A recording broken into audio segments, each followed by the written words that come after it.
गर्मियों के दिन आ रहे हैं और महालक्ष्मी सेल्स आपके लिए तैयार है लेटेस्ट कंज्यूमर अप्लायंसेस के साथ। Branded air conditioners, best brands, best offers के साथ आपके लिए अवेलेबल है महालक्ष्मी सेल्स में। एयर कूलर्स जो आपके पूरे घर में ठंडी हवा से आपके दिन को और खुशनुमा बनाए। Single door refrigerator, double door refrigerators, inverter battery, deep freezers, विजी cooler, LED televisions, semi and fully automatic washing machines, water purifier, RO plus UV, आटा चक्की, water dispensers, water coolers, mini refrigerators, सभी appliances बेस्ट ब्रांड्स के best offers के साथ आपके लिए available है Mahalakshmi sales में।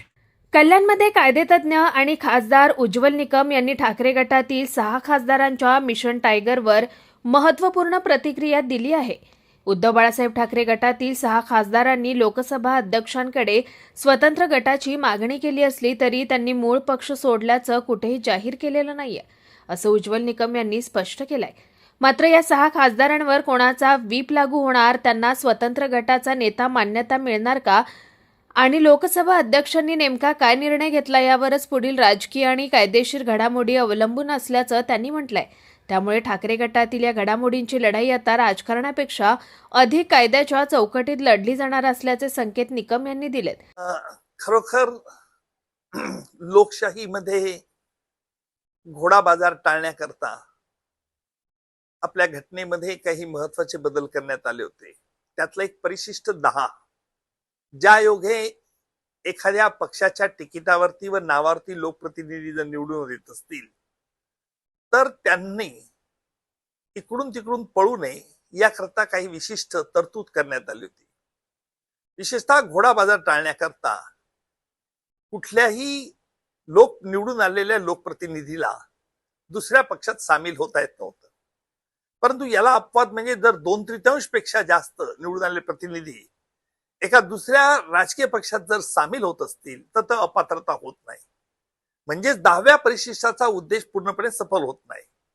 आणि म्हणून महाराष्ट्रात जी नुकतीच घडामोड आपण बघतो आहोत, विशेषतः शिवसेनेच्या उभाटाचे 6 खासदार एक वेगळं काहीतरी निवेदन लोकसभाच्या अध्यक्षांना देतात, वेगळा गट स्थापन करण्याची मागणी करतात। लोकसभेच्या अध्यक्षांनी यावरती काय निर्णय घेतला हे गुलदस्त्यात आहे। परंतु एक गोष्ट मात्र नक्की की या 6 खासदारांनी आपण आपल्या मूळ पक्षाला तिलांजली दिलेली आहे असं कुठेही म्हटलेलं नाही। म्हणजेच या 6 खासदारांचा असा दावा दिसतोय की आम्ही उभाटामध्येच आहोत परंतु वेगळा गट स्थापन करून मागतायत। आता वेगळा गट स्थापन करून मागतायत, मग एकूण उभाटाचे जे 9 खासदार आलेले आहेत, निवडून आलेले आहेत तिकिटावरती, त्यातील 6 खासदार एका बाजूला, 3 खासदार उभाटा एका बाजूला, मग यांच्यातील व्हीप कोणाचा लागू होईल? कारण निवडून आलेल्या खासदारांमधून एकाला नेता निवडणं अपेक्षित असतं। मग हा नेता निवडायचा म्हणजे व्हीप काढण्याचा अधिकार पक्ष नेतृत्वाला आहे का निवडून आलेल्या लोकप्रतिनिधींना? आतापर्यंत मला यावरती कुठेही स्पष्ट कायद्याचा विद्यार्थी म्हणून कुठेही निर्णय बघायला मिळाला नाही। परंतु साधारणतः जर पक्ष नेतृत्वाकडे अधिकार असेल तर मग लोकप्रतिनिधींनी नेता निवडायचा नाही का, हा एक प्रश्न आहे। आणि म्हणून ह्या 6 खासदारांनी लोकसभेच्या अध्यक्षांना काय मागणी केलेली आहे? त्यांनी नेता निवडण्याची मागणी करून जसे निवडलेला आहे का? लोकसभेच्या अध्यक्षांनी त्याला परवानगी दिली आहे का? आणि म्हणजे व्हीप कोणाचा लागू होईल हा महत्वाचा आहे। यामध्ये कायद्याच्या 10व्या परिशिष्टामध्ये एक अशी तरतूद आहे की जर पक्षाच्या व्हीपच्या आदेशाविरुद्ध कोणी वागत असेल तर त्या पक्षाला त्यांच्या निवडून आलेल्या उमेदवाराला त्याची अपात्रता जाहीर करता येते आणि तशी मागणी करता येते।